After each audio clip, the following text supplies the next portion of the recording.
पूरे देश भर में किसान और खेत मजदूरों के जो कर्जा है वो केंद्र सरकार ने रद्द करना चाहिए। पहले 7 साल में बड़े बड़े कॉरपोरेट के 11 लाख करोड़ रुपए का कर्जा आपने माफ किया। इसके अंदर अदानी, अंबानी और बाकी सब लोग हैं। तो इस 3 अक्टूबर को पूरे देश भर में ये मोदी सरकार के पुतले जलाना चाहिए। 15 में 1 साल भी नहीं हुआ, सुप्रीम कोर्ट के अंदर जब ये मामला उठा लागत खर्चे का 1.5 गुना दाम देने का, तभी मोदी सरकार ने एफिडेविट दिया सुप्रीम कोर्ट के सामने। और एफिडेविट में क्या लिखा? बोले लागत खर्चे का 1.5 गुना दाम ये हम नहीं दे सकते, क्योंकि अंग्रेजी में लिखा उससे मार्केट डिस्टॉर्ट हो जाएगा, मार्केट विक्षिप्त हो जाएगा, इसलिए हम नहीं दे सकते। 1 साल के अंदर ये मोदी सरकार बीजेपी की मुकर गई, ये हमको ध्यान में रखना चाहिए। ये गद्दार सरकार थी पहले से, आज भी है, विश्वासघात करने वाली सरकार है, इस बात को हमको ध्यान में रखना चाहिए। और आज एमएसपी की परिस्थिति क्या है पूरे देश में? ये बात ठीक है, पंजाब, हरियाणा, पश्चिमी उत्तर प्रदेश, जहां डायरेक्ट केंद्र सरकार फूड कॉर्पोरेशन खरीद करता है, वहां जो ये एमएसपी डिक्लेयर करते हैं वो हमारे किसानों को कुछ हद तक मिलती है। लेकिन बाकी राज्यों में क्या परिस्थिति है? बाकी राज्यों में मिलता है क्या एमएसपी? बिल्कुल नहीं मिलता।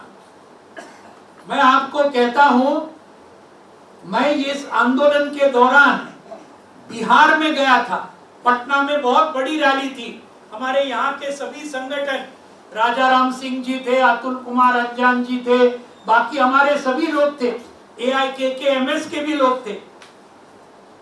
हजारों की बहुत बड़ी रैली हुई। हमने बिहार के किसानों को पूछा, वहां पर अलग अलग मिले, हमने कहा धान का आपको कितना मिलता है किसान को? मैं आपको कहूं क्या किसान बोले? बिहार के किसान हमको बोले कि हमें मिलता है सिर्फ 900 रुपया क्विंटल। एमएसपी कितनी थी उस वक्त पिछले साल? 1940 रुपया क्विंटल पिछले साल। और उनको कितना मिल रहा था? 900 रुपया बिहार के हमारे किसानों को धान के लिए। बाकी देश में कितना मिलता था? 1100 रुपया, 1200 रुपया। कल मैं आपको कहता हूं, तमिलनाडु से मैं आया, हमारे किसान सभा का सम्मेलन था, इसलिए मुझे देरी हो गई, माफ कीजिए। तमिलनाडु में मैंने पूछा, वहां राज्य सरकार खरीद करती है धान को, और वहां पर कुछ हद तक 2160 रुपया मिलता है किसान को, लेकिन सभी को नहीं मिलता। जो ओपन मार्केट में APMC में जाते हैं और जो व्यापारी खरीद करते हैं, उनको सिर्फ 1700 रुपया मिलता है क्विंटल के पीछे तमिलनाडु में। आंध्र में वही बात है, महाराष्ट्र में वही बात है, 1100-1200 रुपया। यह है एमएसपी की परिस्थिति। अगर स्वामीनाथन कमीशन का हमने जिक्र किया कि लागत खर्चे का 1.5 गुना दाम, तो कम से कम आज धान के लिए कितना मिलना चाहिए? 2800 रुपया क्विंटल के पीछे मिलना चाहिए, जो पंजाब में भी नहीं मिलता, जो हरियाणा में भी नहीं मिलता। अभी आज कितना दाम है? 2015 रुपया। कितना मिलना चाहिए? 2800 रुपया कम से कम। लेकिन मुझे खुशी होती है आपको यह कहने में कि आज हमारे देश का एक सरकार है जो आज धान के लिए 2820 रुपया हर क्विंटल के पीछे किसानों को देता है, और वो सरकार है केरल का वामपंथी सरकार, जो 2,820 रुपया हर किसान को धान के लिए देता है। इससे ये क्या सिद्ध होता है? जहां वामपंथ है, जहां लेफ्ट है, वहां पर किसानों को न्याय मिलता है, ये ध्यान में रखिए। जहां वामपंथी नहीं है वहां पे किसानों को बिल्कुल न्याय नहीं मिलता, ये बात आज सच्चाई है। तो इसलिए अगर पूरे देश के किसानों को लागत खर्चे का 1.5 गुना दाम अगर मिला तो कर्जे का सवाल आएगा क्या?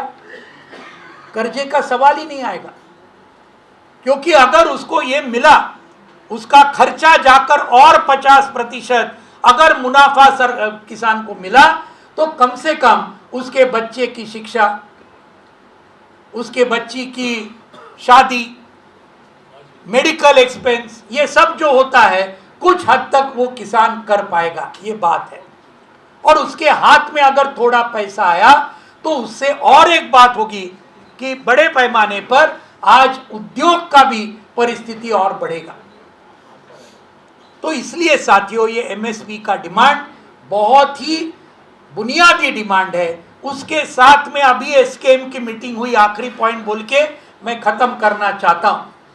एसकेएम की मीटिंग हुई, उसमें आने वाले आंदोलन के अंदर ये एमएसपी का मामला तो महत्व का है ही, लेकिन और 2-3 मांगे उसके अंदर जोड़ने का निर्णय लिया गया। पहला, ये बिजली बिल, ये जो मोदी सरकार ने पार्लियामेंट में रखा है, अगर ये पास हुआ, अगर वो लागू हुआ, सिर्फ किसानों का नहीं, पूरे देश के जनता की बर्बादी होगी, क्योंकि बिजली के दर आज जितने हैं उससे 4-5 गुना और बढ़ेंगे। तो बिजली बिल को रद्द करो, डिमांड नंबर 2। तीसरी मांग हमने क्या जोड़ी? पूरे देश भर में किसान और खेत मजदूरों के जो कर्जा है वो केंद्र सरकार ने रद्द करना चाहिए, ये हम डिमांड रेज करते हैं। सरकार बोलती है हमारे पास पैसे नहीं।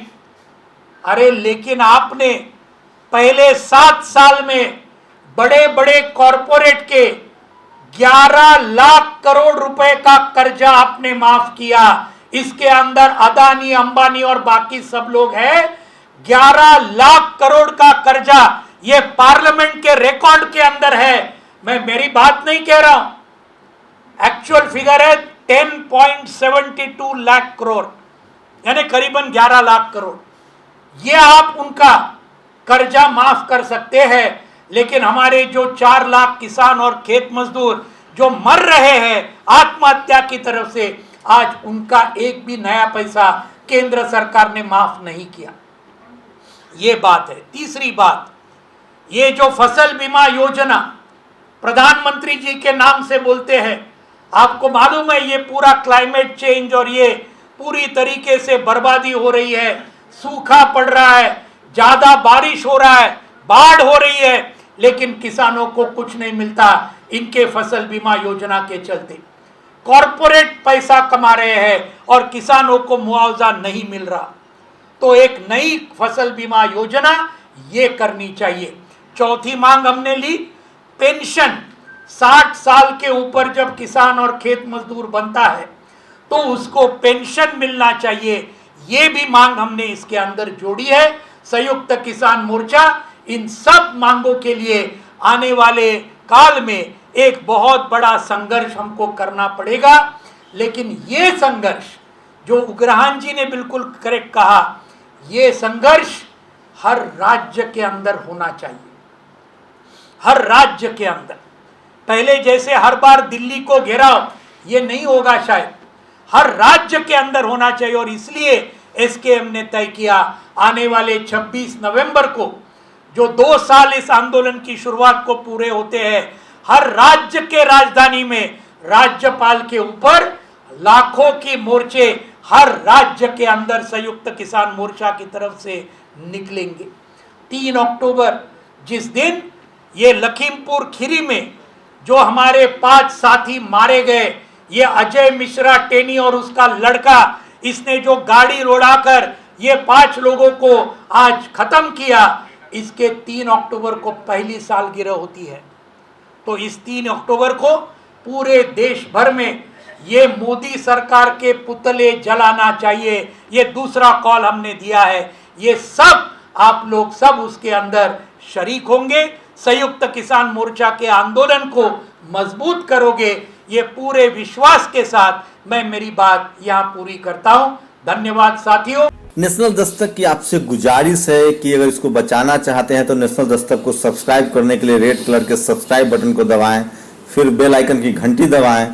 नेशनल दस्तक को बचाने के लिए बहुत जरूरी है कि हर खबर को शेयर करें, लाइक करें, कमेंट जरूर करें।